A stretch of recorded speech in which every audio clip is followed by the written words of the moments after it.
Pagi itu pasar Kebumen baru saja bernafas.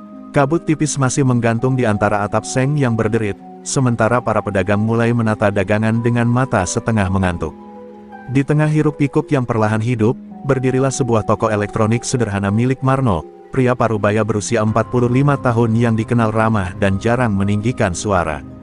Dari luar, tokonya terlihat biasa, hanya papan nama yang mulai pudar dan etalase yang retak di satu sudut. Namun di dalamnya, tersimpan cerita yang jauh lebih rumit daripada barang-barang elektronik bekas yang ia jual. Marno memulai hari seperti biasa, menyapu lantai yang berdebu, menata speaker bekas, dan mengecek kabel-kabel yang sering kali kusut. Namun gerakannya hari itu terasa lebih lambat dari biasanya. Matanya menyimpan lelah yang bukan berasal dari pekerjaan, melainkan dari masa lalu yang terus berusaha ia lupakan. Sejak beberapa bulan terakhir, ia sering terbangun di tengah malam karena mimpi buruk, suara teriakan, suara tulang retak, dan bayangan wajah-wajah yang pernah ia lawan di masa mudanya. Tapi tidak seorang pun di pasar itu yang tahu bahwa pria murah senyum ini dulunya adalah bayangan kematian di jalanan. Meski demikian, Marno selalu mencoba menjalani hari dengan normal. Ia menyapa tetangga toko, membantu memindahkan kardus, dan membagi tips pada pedagang kecil yang baru merintis. Hidup itu cukup dijalani pelan-pelan, ndak usah saling injak, begitu kata-katanya yang paling sering ia ulang. Kata-kata yang ironis, mengingat tangan yang mengucapkannya pernah dipenuhi darah. Tapi ia sungguh ingin berubah, atau setidaknya percaya bahwa dirinya sudah berubah. Saat duduk di kursi kayu lapuknya, Marno memandang sekitar pasar. Ia melihat seorang penjual sayur yang sedang menenangkan anaknya yang menangis, mendengar suara penjajah sarapan memanggil pelanggan, dan aroma gorengan pagi yang menguar ke seluruh lorong pasar. Semua itu membuat hatinya hangat. Baginya, pasar adalah tempat pelarian. Tempat ia berpura-pura menjadi orang biasa yang hidup tanpa masa lalu. Tempat ia bisa bernapas. Namun jauh di dalam dirinya, ada firasat yang tidak mau diam. Sejak beberapa hari lalu, suasana pasar berubah sedikit demi sedikit. Ada pedagang yang mendadak tutup lebih cepat. Ada yang mengeluh tentang orang-orang asing yang berkeliaran di malam hari. Dan ada yang berbisik tentang geng baru yang sedang mencari tempat untuk menguasai wilayah. Marno mendengar semuanya, tapi ia memilih diam. Ia tidak ingin terlibat. Ia tidak ingin dunia lamanya menjerat kakinya lagi. Sambil meneguk kopi hitam dari termos butut, Marno mencoba mengalihkan pikirannya dengan membaca buku servis elektronik yang sudah lusuh. Di lembaran itu, coretan-coretan teknis bercampur dengan catatan kecil miliknya, catatan yang ditulis identitas baru seorang mantan penjahat jalanan yang ingin hidup baik. Tapi semakin ia membaca, semakin pikirannya melayang kembali pada hal-hal yang dulu membuat jantungnya berdebar bukan karena ketakutan, melainkan adrenalin. Dalam hati kecilnya, ia tahu bahwa masa lalu tidak pernah benar-benar mati. Detik demi detik berlalu, dan suasana pasar semakin ramai. Tapi Marno tetap duduk tenang, seolah menunggu sesuatu. Entah mengapa, pagi itu ia merasa ada badai yang mendekat. Ia menatap ke arah pintu tokonya, seperti seseorang yang bersiap menerima tamu yang tidak diundang. Pikirannya bergolak, apakah ini hanya perasaan? Atau naluri lamanya sebagai mantan gangster yang sedang kembali hidup?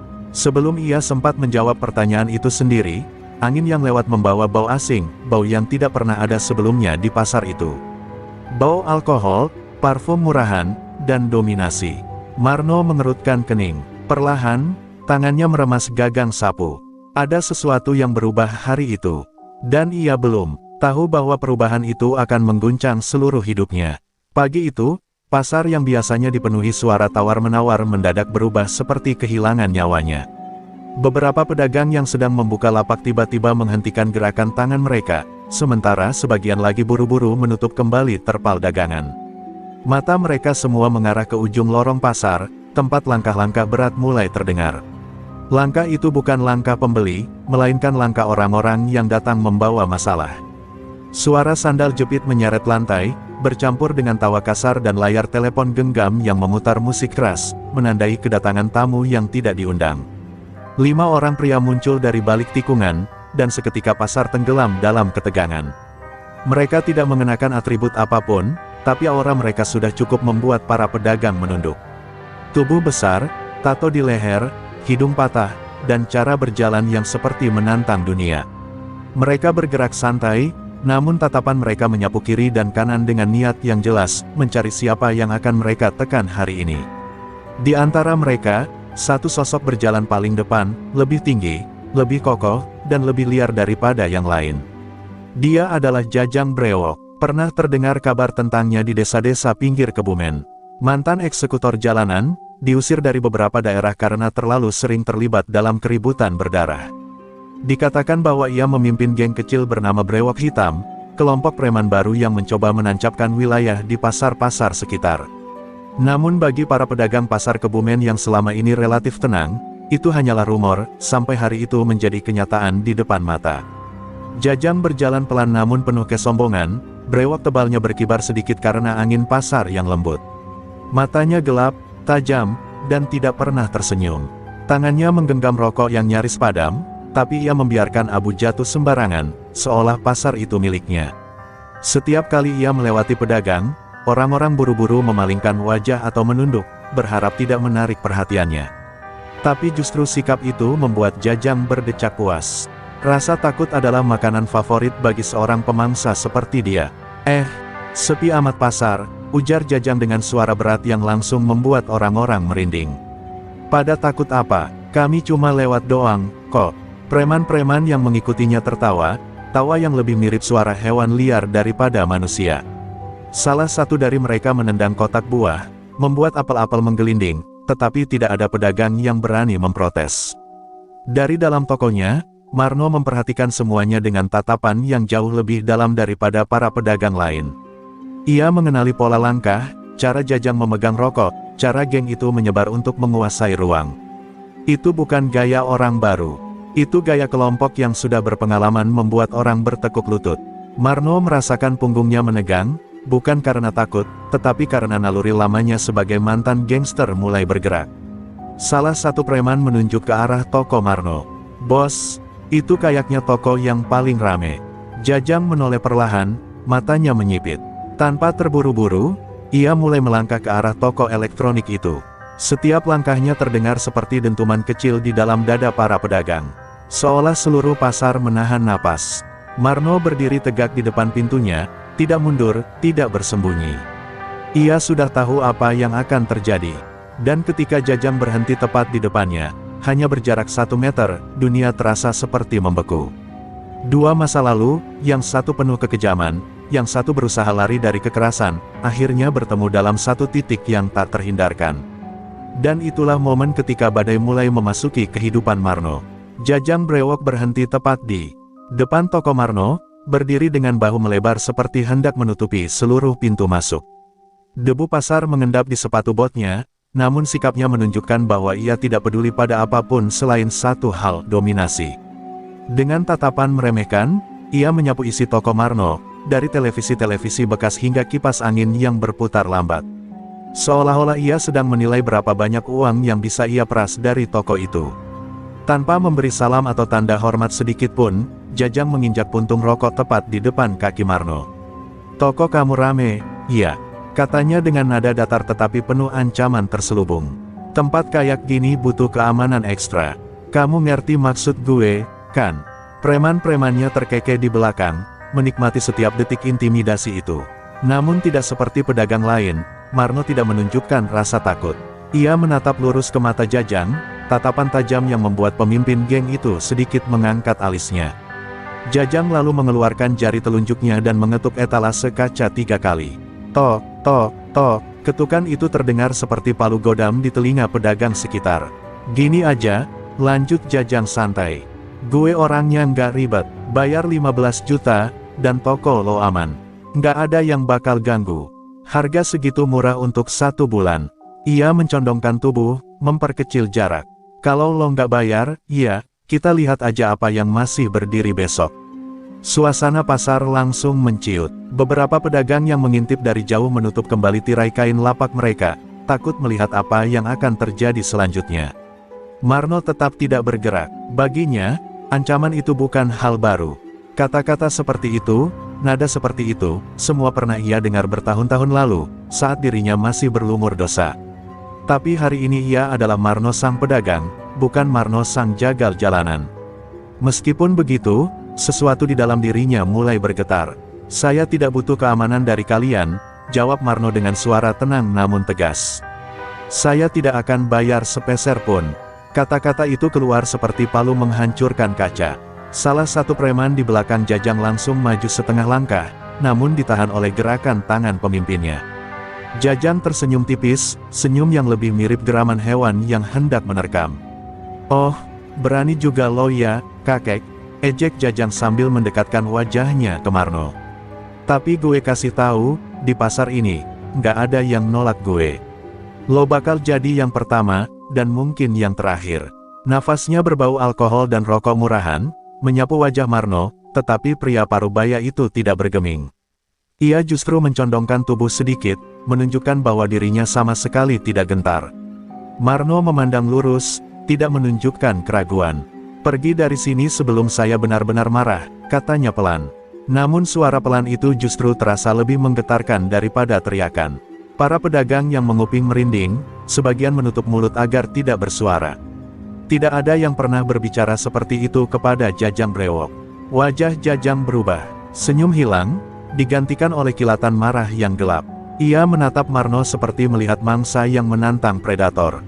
"Oke," katanya akhirnya, "kalau lo maunya begitu." Ia menepuk bahu Marno keras, lebih seperti pukulan daripada sentuhan. "Lo bakal gue datengin lagi. Dan kali ini bukan cuma ngomong." Dengan suara langkah berat, Jajang dan rombongannya pergi meninggalkan toko.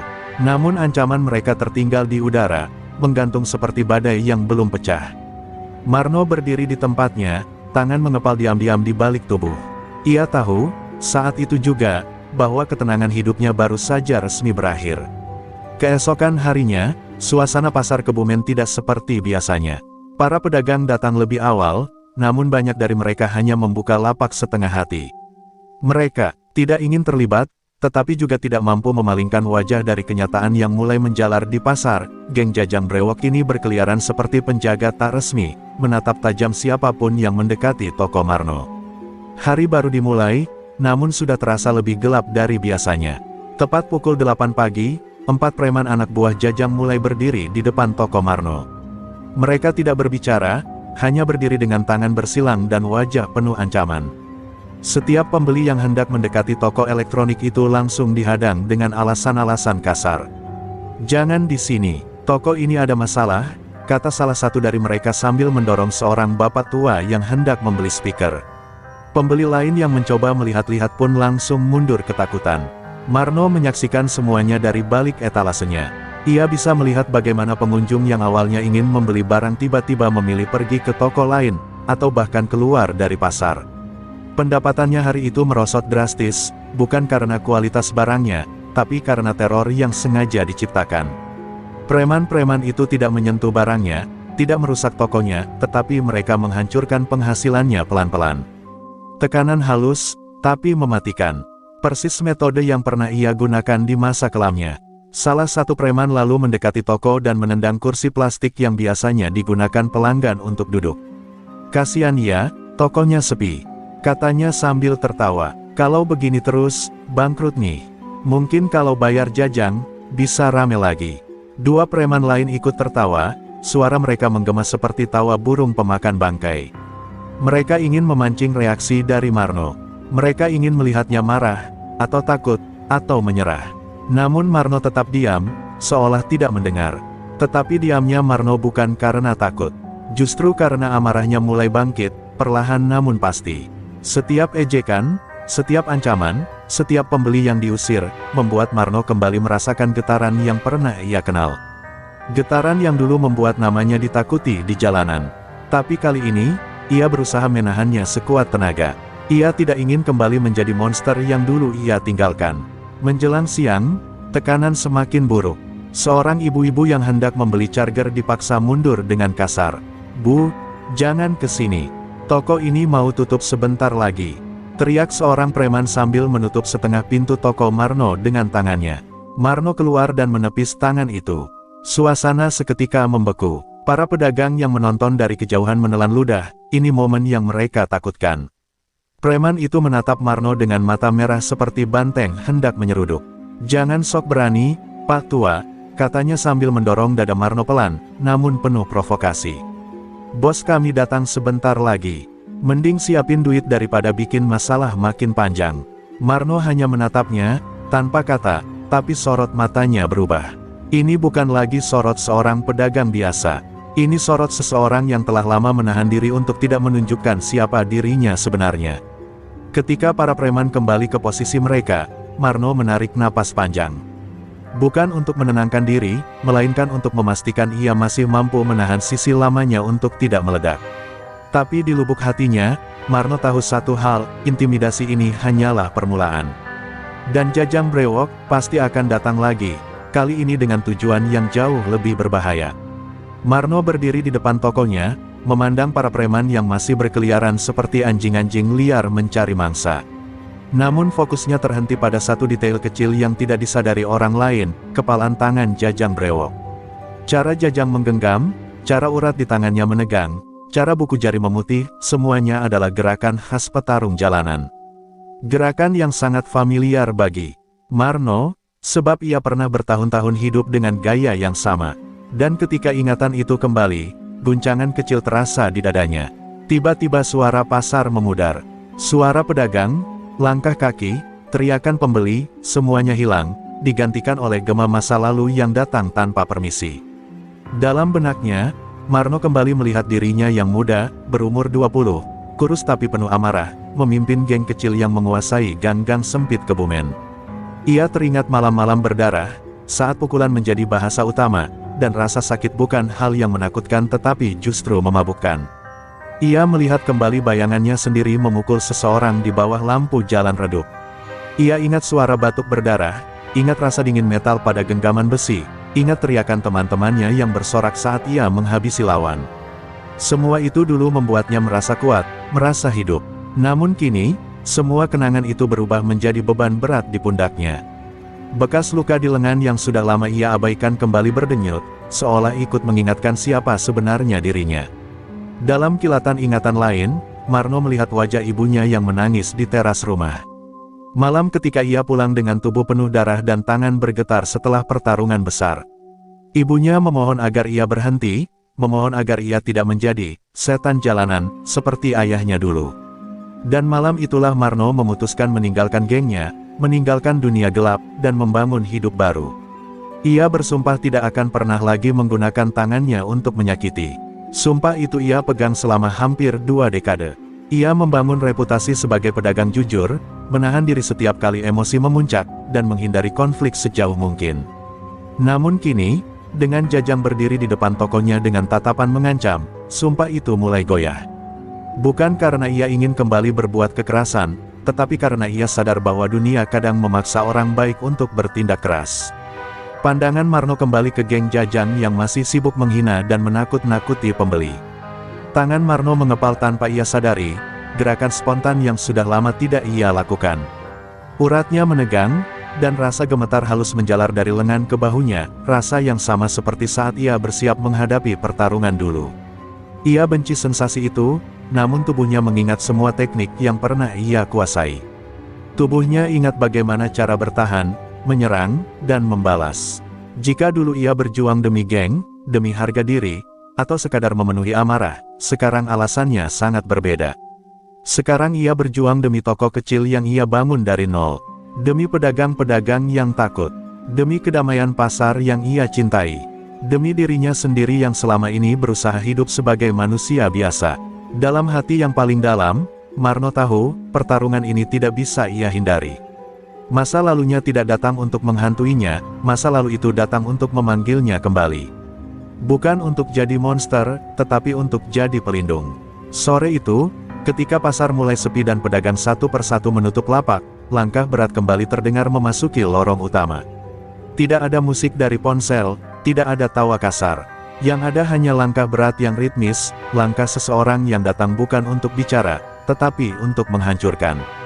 Marno sudah tahu suara itu bahkan sebelum sosoknya terlihat.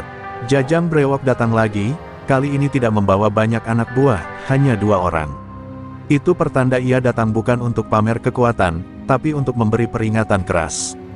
Tanpa menunggu atau memberi kesempatan, Jajang langsung menepis tirai toko dan masuk begitu saja. Ia menyambar etalase kaca dan menghantamnya dengan siku. Brak. Suara pecahan kaca bergema keras, membuat burung-burung di langit pasar berhamburan. Marno tersentak, bukan karena takut, tapi karena kesabarannya mulai terkikis. Kaca etalase yang selama ini ia rawat retak membentuk pola seperti jaring laba-laba, dan beberapa barang elektronik jatuh berantakan. Preman di belakang Jajang tertawa puas, sementara Jajang sendiri hanya memandang retakan itu dengan senyum meremehkan. Sayang banget ya, tapi ini baru permulaan, katanya sambil menatap Marno seperti menatap anak kecil yang baru saja menantangnya. Lo pikir lo bisa tolak gue terus? Hah, ia mendekat, menginjak pecahan kaca tanpa peduli. Lo pikir lo siapa di pasar ini? Marno menahan napas panjang, tangannya bergetar, bukan karena takut, tapi karena amarah yang sudah mencapai titik mendidih. Kerusakan tidak perlu dilakukan, katanya pelan. Saya tidak mengganggu kalian. Suaranya rendah namun terkontrol, seperti seseorang yang sedang berusaha keras menahan diri agar tidak meledak. Namun bagi Jajang, nada itu hanya membuatnya semakin panas. Ia merasa diremehkan. Oh, lo ganggu gue, Marno, jawab Jajang sambil menusuk dada Marno dengan jarinya. Karena lo gak nurut, dan gue paling benci orang yang gak tahu diri. Sekali lagi, ia menghantam etalase sebelah kiri. Pecahan kaca berjatuhan, barang-barang terlempar ke lantai. Anak buahnya menendang kotak speaker, menghancurkan salah satu produknya. Setiap suara pecahan terasa seperti pukulan ke hati Marno, toko ini adalah hidupnya, dan Jajang sedang merobeknya. Setelah puas, Jajang berdiri tegak, menatap Marno dari dekat, begitu dekat hingga aroma rokok dan alkoholnya terasa menusuk. Gue kasih waktu sampai besok, katanya sambil menekankan setiap kata. 15 juta, lo siapin. Kalau enggak, ia menoleh ke etalase yang rusak, lalu kembali encar wajah Marno, toko ini bakal jadi sejarah. Gue bakar, gue ratain, lo ngerti. Pedagang yang mengintip dari jauh hanya bisa menggeleng ngeri. Mereka tahu Jajang bukan tipe orang yang sekadar mengancam. Ia adalah eksekutor. Jika ia bilang akan membakar toko, ia akan melakukannya. Dan jika ia sudah menarget seseorang, tidak ada yang berani menolong kecuali ingin ikut hancur. Setelah melempar puntung rokok ke tengah toko Marno, Jajang berbalik, memberikan tatapan terakhir yang dingin. Besok pagi, gue balik, katanya, lalu pergi tanpa menoleh lagi. Dua anak buahnya mengikuti dari belakang sambil tertawa puas. Begitu mereka menghilang dari lorong, Marno merosot duduk di kursi, memandang retakan kaca, dan menutup wajahnya dengan kedua tangan. Namun di balik keheningan sore yang mencekam, satu hal jelas, ancaman itu sudah melewati batas, dan Marno tahu, dunia yang sudah lama ia tinggalkan sedang memanggilnya kembali, memaksanya untuk bertarung demi hidupnya. Malam itu, Marno duduk sendirian di dalam toko yang kini berantakan. Kepingan kaca etalase yang pecah masih berserakan, memantulkan bayangan wajahnya yang penuh dilema. Lampu neon yang berkedip menambah suasana muram, seolah seluruh ruangan ikut merasakan tekanan yang menyesakkan dadanya. Ia memejamkan mata, mencoba menenangkan napas yang tidak pernah terasa seberat itu. Di luar, suara pasar perlahan mereda. Para pedagang telah pulang, tinggal deru angin malam yang sesekali membawa bau amis darah di masa lalu Marno, bau yang seharusnya sudah ia tinggalkan bertahun-tahun lalu. Namun ancaman Jajang brewok membuat semua kenangan itu bangkit lagi, menghantamnya seperti gelombang yang tak bisa dibendung. Marno memandang kedua tangannya, tangan yang dulu menjadi alat pertahanan, sekaligus penghancur. Tangan yang pernah menumbangkan musuh-musuh di jalanan Kebumen, sebelum ia memutuskan berubah dan membuka toko elektronik kecil demi hidup normal. Aku sudah berjanji berhenti, gumamnya lirih, meski hatinya tahu, tak semua janji bisa bertahan selamanya.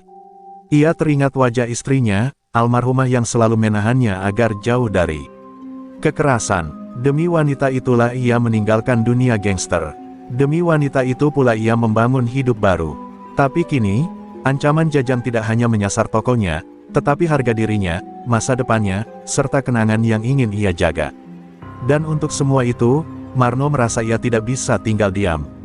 Telepon genggamnya berbunyi, pesan dari pelanggan tetap yang mengabarkan bahwa orang-orang takut datang ke tokonya. Pendapatan yang biasanya stabil kini anjlok drastis. Marno menggenggam ponsel itu erat, rahangnya mengeras. Preman-preman itu bukan hanya merusak etalase, mereka menghancurkan nafkahnya. Ini bukan lagi soal uang keamanan. Ini soal keberadaan. Ia berdiri perlahan, tubuhnya terasa lebih berat namun hatinya lebih teguh. Dari laci meja, Marno mengeluarkan sebuah kotak kecil berwarna hitam. Saat dibuka, tampak sebuah bandana kusam, simbol masa lalunya.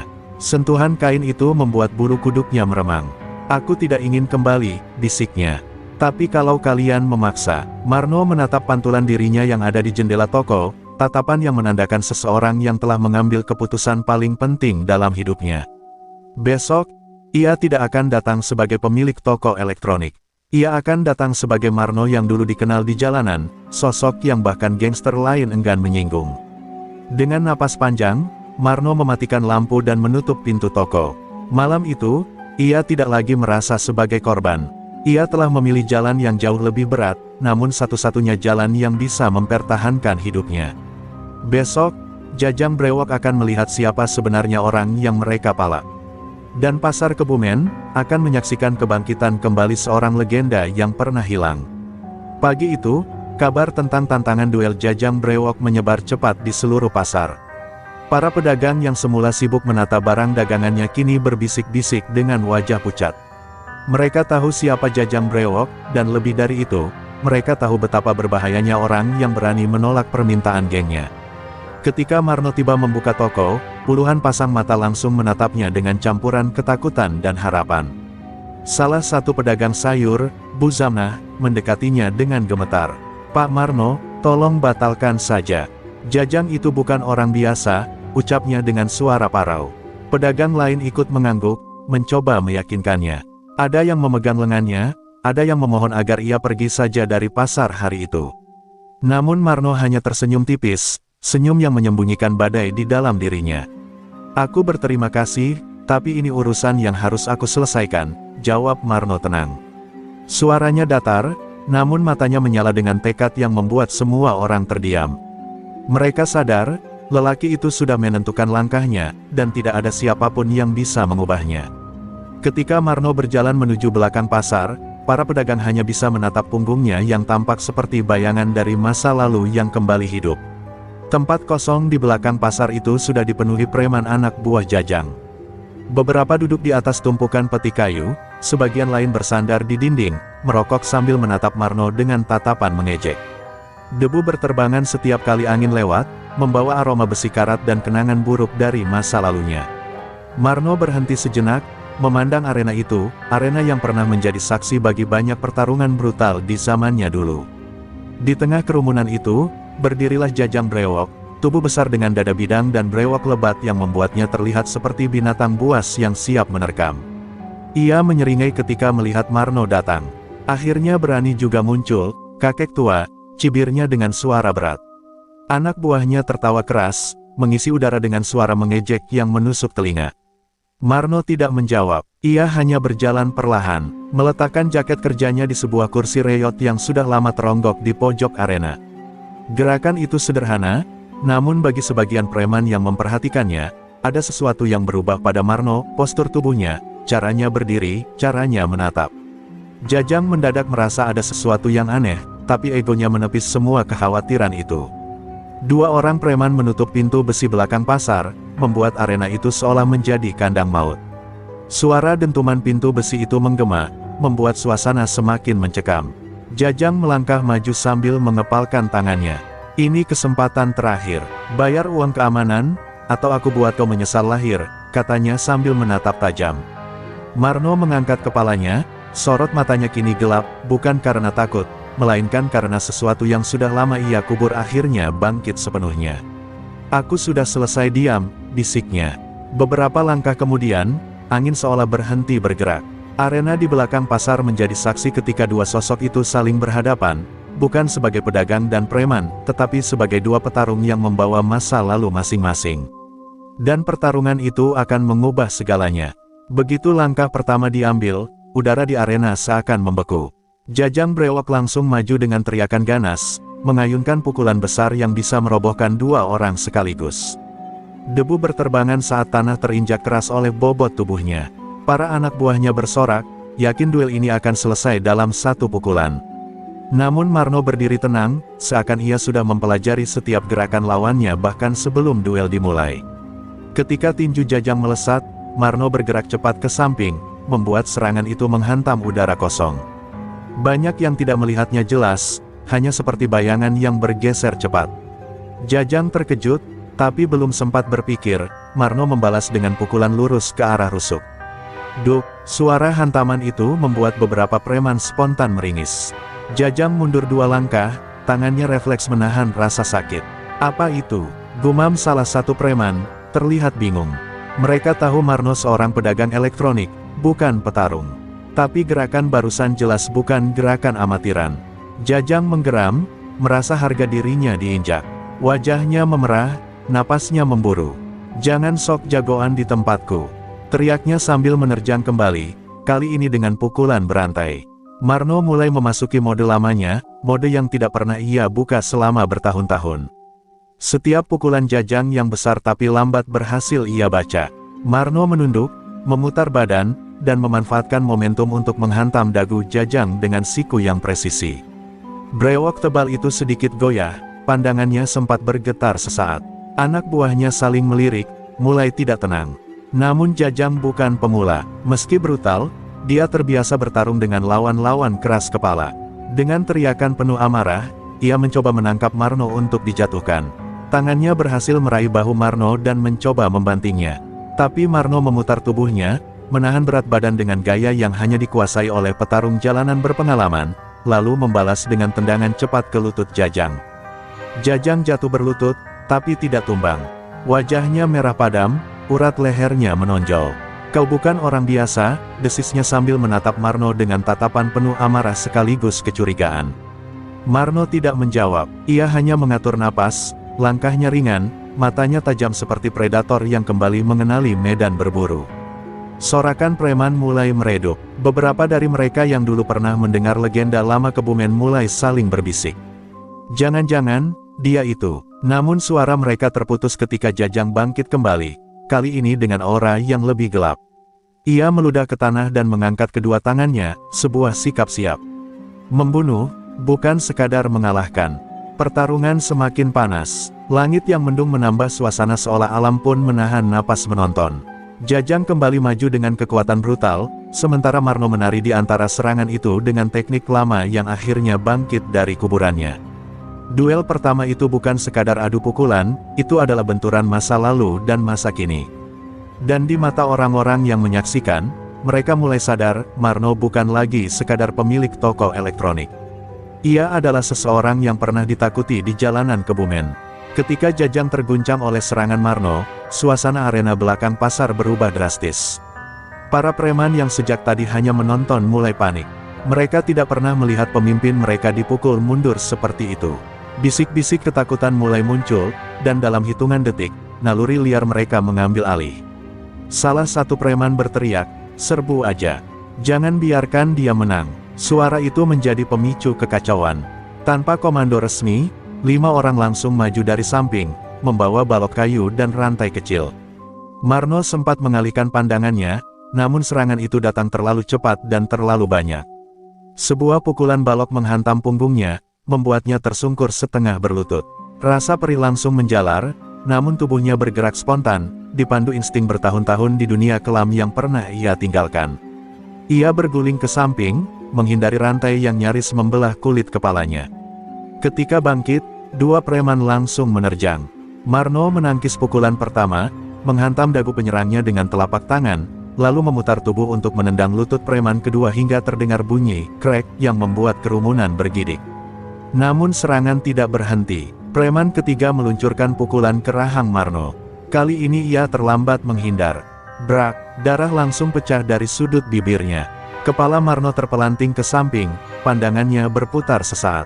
Dalam detik yang terasa panjang itu, ia melihat langit mendung, melihat bayangan masa lalu, dan merasakan semua janji damai yang ia buat dulu, hancur seketika oleh realitas yang kini ia hadapi. Namun bukan Marno namanya jika ia menyerah begitu saja. Meski tubuhnya mulai penuh luka, ia memaksa berdiri. Napasnya berat, tapi sorot matanya kembali tajam. Ia menangkap tangan preman yang memegang rantai, memelintirnya hingga lelaki itu menjerit, lalu menarik rantai itu untuk membantingnya ke tanah. Gerakan itu mengundang teriakan kaget dari para saksi.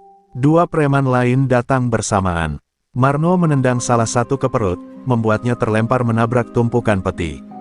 Namun preman terakhir berhasil menghantam bahu Marno dengan balok kayu dari belakang. Marno tersungkur lagi, kali ini darah mengalir dari pelipisnya. Anak buah Jajang mulai berani, melihat Marno tampak melemah. Mereka mengira korban ini hanya sedang menunggu waktu sebelum tumbang. Di tengah desingan napas yang tak teratur, Marno mengangkat kepalanya. Wajahnya lebam, darah menetes ke tanah, namun tatapan seseorang yang telah melewati neraka lebih dari sekali. "Ayo, satu persatu," ucapnya lirih tetapi cukup lantang untuk membuat kerumunan terdiam. Bukan ancaman kasar, bukan teriakan penuh emosi, tetapi sebuah kalimat yang membuat para preman merinding. Dengan sisa tenaga, Marno kembali bangkit. Tubuhnya gemetar, tapi langkahnya tegas. Preman-preman itu saling pandang, sebagian mulai ragu, sebagian lain mencoba tetap maju. Namun mereka semua merasakan satu hal, Marno bukan sekadar bertahan hidup, dia bertarung dengan tekad orang yang tidak punya pilihan lain selain menang. Pertarungan itu belum selesai, dan arena belakang pasar akan segera menyaksikan sisi tergelap Marno sepenuhnya bangkit dari kuburannya. Di tengah hiruk-pikuk arena yang dipenuhi jeritan dan bunyi hantaman, Marno mulai kehilangan keseimbangan. Tubuhnya sudah penuh luka, napasnya megap-megap, dan pandangannya mulai kabur. Para preman bersiap melakukan serangan terakhir, yakin bahwa mereka akhirnya berhasil menjatuhkan sosok yang tak mereka duga begitu tangguh. Namun tiba-tiba, sebuah suara keras memecah udara. Cukup, suara itu berat, dalam, dan penuh wibawa, suara yang membuat beberapa preman langsung menoleh dengan wajah bingung. Dari balik pintu besi yang sebelumnya tertutup, muncul sosok pria bertubuh tegap dengan rambut yang diikat rapi ke belakang. Pria itu berjalan perlahan namun mantap, setiap langkahnya menciptakan aura yang membuat kerumunan preman bereaksi seperti hewan yang mencium bahaya. Ia mengenakan jaket kulit hitam, usang namun berkelas, dan tatapannya tajam seperti seseorang yang pernah menelan gelapnya jalanan. Romo, Marno hampir tidak percaya dengan apa yang dilihatnya. Romo, sahabat lamanya, orang yang dulu selalu berada di sisinya saat mereka masih menjadi legenda jalanan Kebumen, kini berdiri di hadapannya. Romo tersenyum tipis, senyum yang penuh nostalgia sekaligus kekhawatiran. "Aku pikir kau sudah tidak akan memakai teknik itu lagi, No," katanya sambil meretakkan jari-jarinya. Para preman yang tadi mengeroyok Marno mulai bereaksi defensif. Salah satu dari mereka mencoba menerjang Romo dengan rantai besi. Gerakannya cepat, tapi Romo jauh lebih cepat. Dengan satu sapuan tangan, ia menangkap rantai itu, memutarnya, dan menghantamkan gagangnya ke perut penyerangnya hingga lelaki itu terjatuh dan muntah darah. Kerumunan preman langsung terpaku, sebagian mundur setapak tanpa sadar. Dua preman lain mencoba menyerang bersamaan, yang satu membawa balok, yang lain mencoba menusuk dengan pecahan botol. Romo melangkah maju, menepis balok dengan siku, memutar tubuh, lalu menyikut leher penyerang kedua. Gerakannya halus, terlatih, dan tepat sasaran. Dalam beberapa detik saja, kedua preman itu sudah tidak bisa bangkit. "Serius kalian mengira bisa mengalahkan kami berdua?" sindir Romo dengan tatapan meremehkan. Jajang Brewok, yang sejak tadi belum sepenuhnya pulih dari serangan Marno, menatap Romo dengan sorot penuh kebingungan dan kemarahan. "Siapa kau sebenarnya?" teriaknya. Romo melirik ke arahnya dengan tatapan yang dingin dan menusuk. "Aku hanya orang yang tidak suka lihat sahabatku dibantai," jawabnya. Namun di balik jawaban itu, ada sesuatu yang membuat Jajang mundur setapak. Ini bukan sembarang orang. Marno, meski tubuhnya lemah, tersenyum pahit. "Kau masih ngawasin aku dari jauh, iya?" Romo menaruh tangan di bahu Marno, membantunya berdiri. "Sejak kau bilang mau hidup normal, aku tahu suatu saat masalah akan datang lagi. Dunia kita, No, tidak pernah benar-benar melepaskan kita." Kata-katanya terasa berat, seperti menyimpan kebenaran pahit yang Marno sangat ingin hindari, tetapi kini harus ia terima. Dengan Romo di sisinya, Marno kembali berdiri tegak. Arena belakang pasar yang tadi dikuasai para preman kini berubah drastis. Mereka mulai ragu, mulai takut, dan mulai mundur. Angin sore berembus membawa debu yang menari pelan, seolah menandai perubahan besar. Kini, bukan hanya Marno yang bangkit, tetapi duet legenda lama Kebumen dan Jajang Brewok, untuk pertama kalinya, merasakan ketakutan yang belum pernah ia rasakan sebelumnya. Setelah anak buahnya tumbang satu persatu, Jajang Brewok berdiri sambil terhuyung, wajahnya memerah menahan amarah. Nafasnya memburu, dadanya naik turun seperti hewan buas yang terluka. Namun tatapan matanya, penuh kebencian yang membara.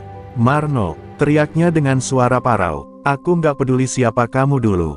Hari ini, salah satu dari kita harus mati." Suara itu menggema di seluruh arena, membuat para preman menelan ludah ketakutan. Marno berdiri kembali dengan bantuan Romo, namun kemudian menepis tangan sahabatnya. "Ini urusanku," ucapnya dengan suara berat. Romo hanya mengangguk. Ia tahu ini bukan sekadar duel biasa, ini adalah pertarungan yang sudah dipendam terlalu lama.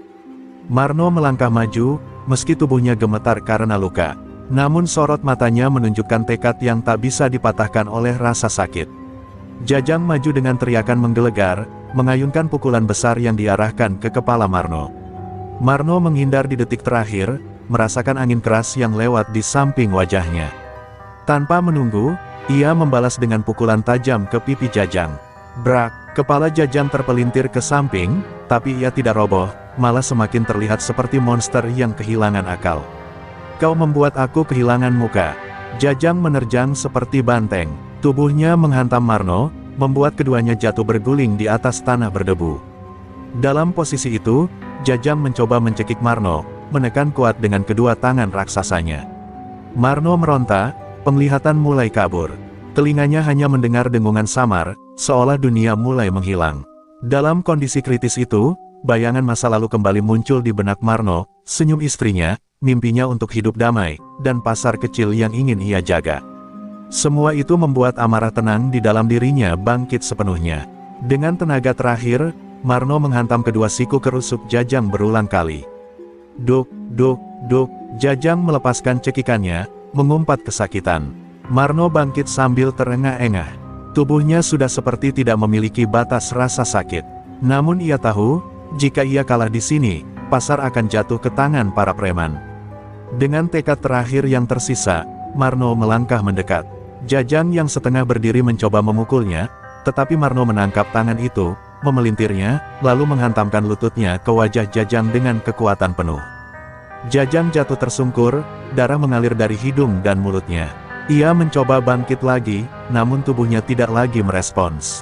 Marno memandangnya, napasnya tersendat-sendat. "Ini bukan soal uang," katanya lirih. "Ini soal orang-orang yang kau teror. Pasar ini, bukan kandangmu." Kata-kata itu menamparkan Jajang jauh lebih keras daripada pukulan apapun. Dengan satu pukulan terakhir, pukulan yang mewakili seluruh rasa sakit, harga diri, dan tekadnya, Marno menghantam rahang Jajang hingga pria itu tumbang sepenuhnya. Arena mendadak sunyi, bahkan angin berhenti seolah ikut menyaksikan akhir dari pertarungan hidup dan mati itu. Marno berdiri goyah, namun kali ini, ia berdiri sebagai pemenang. Dan untuk pertama kalinya, para preman sadar, legenda lama Kebumen telah kembali. Pukulan terakhir Marno menghantam rahang Jajang dengan kekuatan yang tidak lagi hanya berasal dari otot, tetapi dari seluruh penderitaan yang ia simpan bertahun-tahun. Tubuh Jajang terangkat sedikit sebelum terpental ke belakang. Waktu seolah melambat saat tubuh besar itu terhuyung tanpa kendali. Para preman menatap tanpa berani bernapas, seolah menyaksikan sesuatu yang tak seharusnya mereka lihat. Dalam keadaan kehilangan keseimbangan, Jajang melangkah mundur secara kacau. Kakinya terpeleset oleh genangan air pasar yang bercampur darah. Tubuhnya miring, dan sebelum siapapun sempat berteriak memperingatkan, krak. Punggungnya menghantam sebuah besi karat yang menonjol dari tembok tua. Benturan itu keras, memekakkan telinga, dan langsung membuat tubuh Jajang terkulai. Arena mendadak membeku, bahkan angin yang sejak tadi berhembus seolah berhenti. Para preman hanya mampu menatap, sebagian mundur, sebagian lain menutup mulut mereka sendiri karena kengerian. Darah perlahan mengalir dari luka di punggung Jajang, menetes ke tanah dan membentuk genangan kecil. Tidak ada teriakan, tidak ada gerakan, hanya keheningan yang mengerikan. Marno yang masih terengah-engah mematung di tempatnya. Ia menatap tubuh Jajang yang tak bergerak, matanya sulit percaya bahwa duel itu berakhir seperti ini. Lelaki itu tidak berniat membunuh, tetapi dunia jalanan jarang memberi ruang bagi sesuatu yang mulus dan bersih. Dalam hatinya, Marno merasakan campuran antara lega, takut, dan duka yang sulit ia jelaskan. Romo berjalan mendekat perlahan, memeriksa denyut nadi Jajang.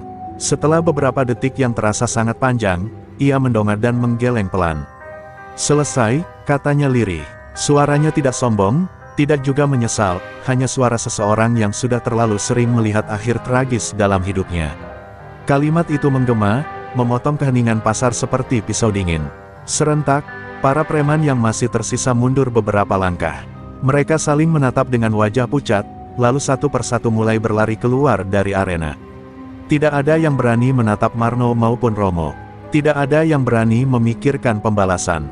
Mereka hanya ingin satu hal, lari sejauh mungkin dari dua legenda yang baru saja mengakhiri tirani pemimpin mereka. Pasar yang biasanya ramai dengan suara pedagang, tawar-menawar, dan tawa kini berubah menjadi kuburan hening. Para pedagang yang menonton dari kejauhan hanya mampu berdiri mematung, tidak tahu harus bersyukur atau ketakutan. Mereka tahu Jajang kejam, tetapi kematian, itu level yang berbeda. Namun satu hal jelas, ancaman yang selama ini menghantui pasar telah tumbang. Marno menatap tangannya yang berlumur darah, sebagian darahnya sendiri, sebagian darah musuh. Romo berdiri di sampingnya, menepuk bahunya pelan. Semua ini akan punya konsekuensinya, tapi setidaknya pasar ini aman untuk sekarang. Marno menutup mata sejenak, mencoba menenangkan napas. Kemenangan itu telah datang, namun dengan harga yang begitu berat. Dan bayangan masa lalu kini sepenuhnya kembali membayangi hidupnya. Keheningan menyesakkan memenuhi ruang belakang pasar. Marno berdiri mematung, napasnya terengah, tangan bergetar menahan perasaan yang sejak lama ia kubur jauh di dasar hati. Di hadapannya, tubuh Jajang tergeletak tak bergerak. Bukan ini yang ia inginkan. Bukan ini tujuan ia membuka toko, memulai hidup baru, dan meninggalkan dunia kelam yang pernah memberinya julukan si tangan besi. Romo mendekat pelan, meletakkan tangan di bahu sahabat lamanya. "No, lu nggak punya pilihan." "Dia yang maksa," ucapnya lirih. Tapi kalimat itu tidak serta-merta menenangkan. Marno tahu setiap kekerasan yang ia lakukan memiliki harga. Dan hari ini, harga itu kembali menagih. Para pedagang mulai berdatang satu persatu dengan wajah pucat. Bukan ketakutan pada Marno, melainkan pada kenyataan bahwa mereka hampir kehilangan tempat mencari nafkah. Namun mata mereka berbinar penuh rasa terima kasih. "Kalau bukan Bang Marno, kami udah habis," ujar seorang bapak tua dengan suara gemetar. Marno menunduk, merasakan berat yang menghimpit dadanya. Ia tidak ingin menjadi pahlawan, apalagi pembunuh. Ia hanya ingin hidup tenang. Tapi ia juga tahu, kadang ketenangan harus diperjuangkan, dan kegelapan masa lalu, seburuk apapun, bisa menjadi satu-satunya senjata yang tersisa. Romo menatapnya tajam, seolah memahami perang batin yang sedang berlangsung. "Lu sudah berubah, Mar. Bedanya dulu lu berantem buat ego. Sekarang lu berantem buat orang-orang yang gak bisa membela diri." Marno menghela napas panjang. Semua hiruk-pikuk preman sudah lenyap, tetapi yang kembali muncul justru suara-suara masa lalu yang berbisik di benaknya. Ia sadar satu hal, masa lalu tidak pernah benar-benar hilang. Ia hanya tidur, menunggu saat dipanggil lagi. Dan hari ini, dengan segala beratnya, Marno yang lama telah bangkit. Namun kali ini, untuk alasan yang jauh lebih benar. Pagi berikutnya, pasar terasa berbeda. Udara yang biasanya penuh was-was kini dipenuhi suara tawa, sapaan hangat, dan langkah para pedagang yang kembali percaya diri membuka lapaknya. Tidak ada lagi bayang-bayang preman di sudut gang, tidak ada lagi ancaman yang mengekang napas mereka setiap hari. Keamanan yang hilang akhirnya pulang. Marno berjalan pelan menyusuri lorong pasar, tubuhnya masih terasa sakit, tetapi tatapannya tenang. Para pedagang menghampirinya satu persatu, menepuk bahunya, memberi ucapan terima kasih dengan mata berkaca-kaca. Ada yang membawa setangkai bunga, ada yang memberi sekotak roti, ada pula yang hanya menatapnya dengan rasa hormat yang tulus. Marno menerima